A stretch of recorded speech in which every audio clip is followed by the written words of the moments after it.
nation dies when it stops telling its stories. God searched for a pen to write them.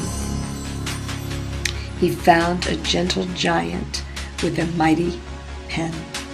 David Manuel teamed with Peter Marshall Jr., the light and the glory. His pen transformed leaders and nations. You know, David was at the first watch. He was ahead. His book and writings is the forefront, the first watch of calling our country back to our Christian heritage. David signs a copy of the last book that he had written, The Last Awakening, A Call to Repentance, and he signed it. They not only inspired me, but I felt like I'm supposed to carry on, along with all of us, this message of bringing America back to God.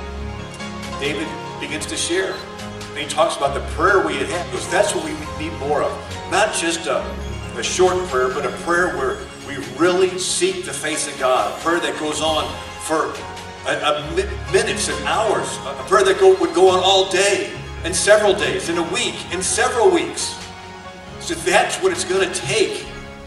God is calling our country back to Him. This is the last awakening. But particularly what he did with history works, Light and the Glory, Sea to Shining Sea, and others. These are things that 200 years from now, generations will pull out and they'll say, oh, America was like that? Wait, we've got to keep God involved in our lives. We have to keep Christ as the center of what we do. That's what made America great. And so I think what he's done here is a service that will be used for generations to come.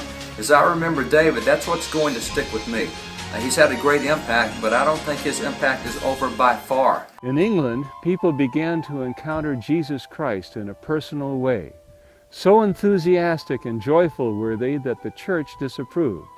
The people separated themselves from the church so they could continue to worship as they felt God was leading them. So would you say that America has a calling, a destiny to fulfill? Oh, absolutely. Absolutely. And a destiny that requires all of us to trust Him the way the Pilgrims trusted Him. I think that's what He wants us today to look at in their example, is how much they trusted Him.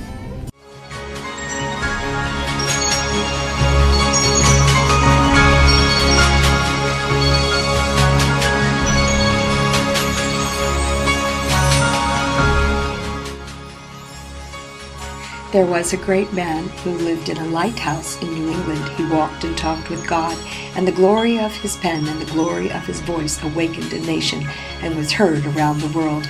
And when there were no more words to speak, to write, to boldly declare, God took him.